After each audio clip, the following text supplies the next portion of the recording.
Hi guys, another day, another vlog na naman tayo. Nung Sunday nga ay pumunta kami doon sa farm nila ate doon sa Pugol. Kaya panoorin nyo itong vlog ko na ito kasi makikita nyo ang kamukha nyo. Sila nga pala ang mga kasama ko for today's video. Andito na nga kami guys sa papasok sa sentro. Doon pala sa Pugol ay maraming fish pond. Kaya tawagin na lang natin na fishland. Fast forward, nakarating na nga kami dito sa Pugol at yan yung fish pond nila. Akala ko nga nung una ay malalim yan pero hindi pala. Pumunta na nga kami dito sa may house nila at yan bumungad yung maraming dragon fruits at nagkataon na nag-harvest din ang papa ni ate. May tanim pa nga sila na bangkok na santol. At yan guys, may kalamansi din sila. Marami nga silang tanim na prutas at gulay at sabi ko nga, kung maraming tinanim, maraming aanihin. Papunta na nga kami guys sa may fish pond para magfongwet. Ano bang Tagalog ng magfongwet guys? Alangan mamingwit.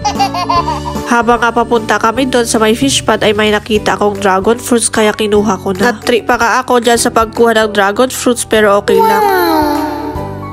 May nakita pa nga akong tupa kaya binidyohan ko na rin. Andito na nga kami sa may fish pond at yan kinukuha na ni kuya yung bottle kasi may pumaldo. At yan nadulas pa nga at kasi ang laki naman ng nakuha niyang bangkok. Bangkok pala yung huhulihin namin. Akala namin tilapia. Napawaw nga kami sa oras na yan kasi ang laki naman ng bangkok na nahuli ni kuya. O diba guys, ang lalaki ng mga hinuli namin. O sino ba naman hindi ma-amaze dyan? Trinay ko nga, dinatansyahin yung kilo niya pero hindi ko matansya kasi ang bigat talaga. At yan na nga guys, may nahuli na kami kaya sabi ni kuya na ipunta na namin doon sa may bahay para linisan daw at ready to ihaw-ihaw.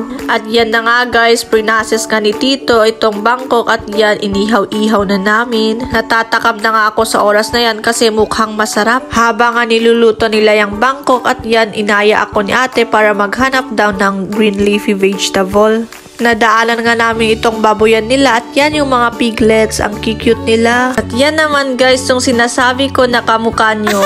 Hi Monkey Pax, kumusta ka na? Ang liit pa nga niya nung una namin itong nakita pero ngayon malaki na siya. Yan naman guys yung mga kalapati nila. Madami nga silang kalapati kasi hindi ko mabilang. Pumunta pa nga kami dito sa may rabbit. Diba ang dami nilang alaga? Hindi ko nga nabidyohan yung mga ibang rabbit kasi nagtatago sila. Yan na nga guys, nandito na kami sa pagkuhanan ng ampalaya leaves or parye. Ayan si ate nakasama ko. Nung pagkatapos nga namin kumuha ng mga green leafy vegetable ay nung pauwi kami ay nadulas pa nga ako dun sa kanal ng piggery. Pero okay lang kasi dry naman yung mga tae. Ito na nga guys yung mga gulay na nakuha namin. May bunga ng parya at amti pa. Marami nga akong gustong ipakita dito sa farm nila pero nalobat na